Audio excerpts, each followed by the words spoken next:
नमस्कार दोस्तों, अमीर डोगरा स्टार न्यूज पालमपुर। दर्शकों जल्दी से जल्दी जुड़े। आज आप लोगों के समक्ष एक ऐसी खबर लेके आया हूं जिसको सुनने के बाद आप लोग जो हैं वो भी थोड़ा सा मायूसी की तरफ जाएंगे, क्योंकि खबर ही कुछ ऐसी है।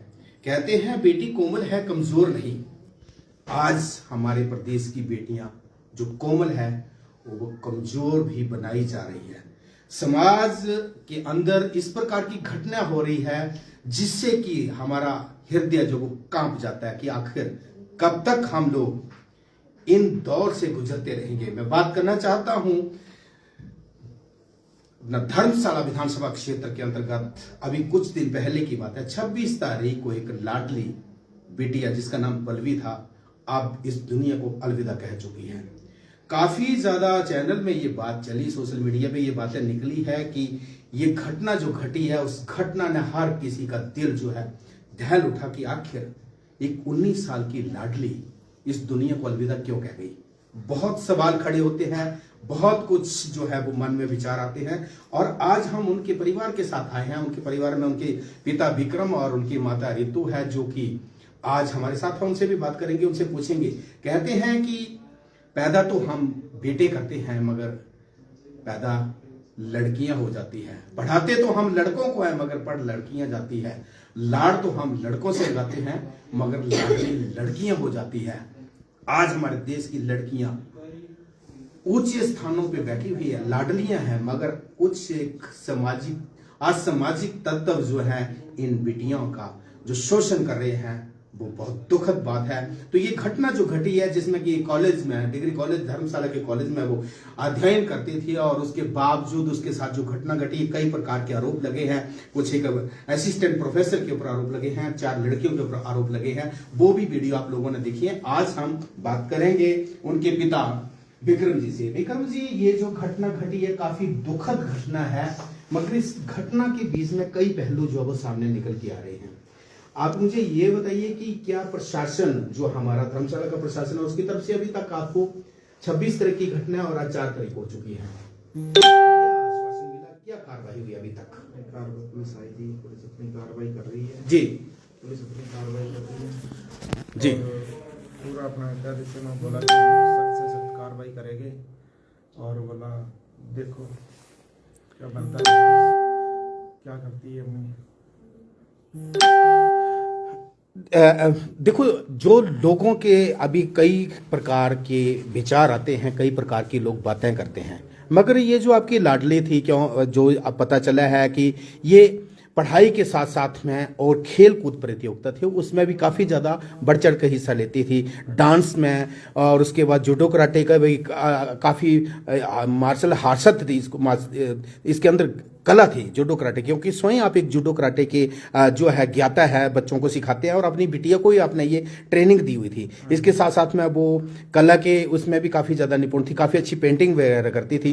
तो ये सारी घटना होने के बाद जो कॉलेज की तरफ से ये बोला गया कि आपकी बिटिया फेल हो गई है और इसलिए वो हमारे कॉलेज में नहीं आती थी, तो इसके बारे में आप क्या कहें? बच्चा इतना एक्टिव था सर, हर चीज़ में आगे था।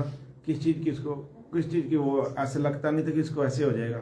ये सिर्फ कॉलेज जाने के बाद जब कॉलेज में जो ऐसे हुआ, गलत काम हुआ, तभी ऐसे हुई है बेटी को। तभी बेटी एकदम डिप्रेशन में गई है। बच्चा एकदम से बीमार हुआ, बाद उसमें सुधार हुआ ही नहीं है। अच्छा रितु जी, आपकी बेटी, क्योंकि एक माँ और बेटी का जो रिश्ता होता है वो माँ बेटी का काम होता है और इसका सहेली मित्रता का, दोस्ती का रिश्ता बड़ा गहरा रिश्ता होता है। तो आपका अपनी बेटी किसी के साथ जो रिश्ता था, एक बेटी का कम था, एक सहेली का ज़्यादा था। तो क्या ये जो पिछले कुछ दिनों से ऐसा चला हुआ था उसके मन पे, या कॉलेज में कुछ वहाँ की लड़कियाँ या वो प्रोफेसर जो बता रहे हैं वो जो प्रताड़ित करते थे, तो कभी उसने आपके साथ ये अपने विचार मन की बात को साझा किया था? नहीं, उसने नहीं बताया था इसके बारे में, जरा कुछ नहीं बताया।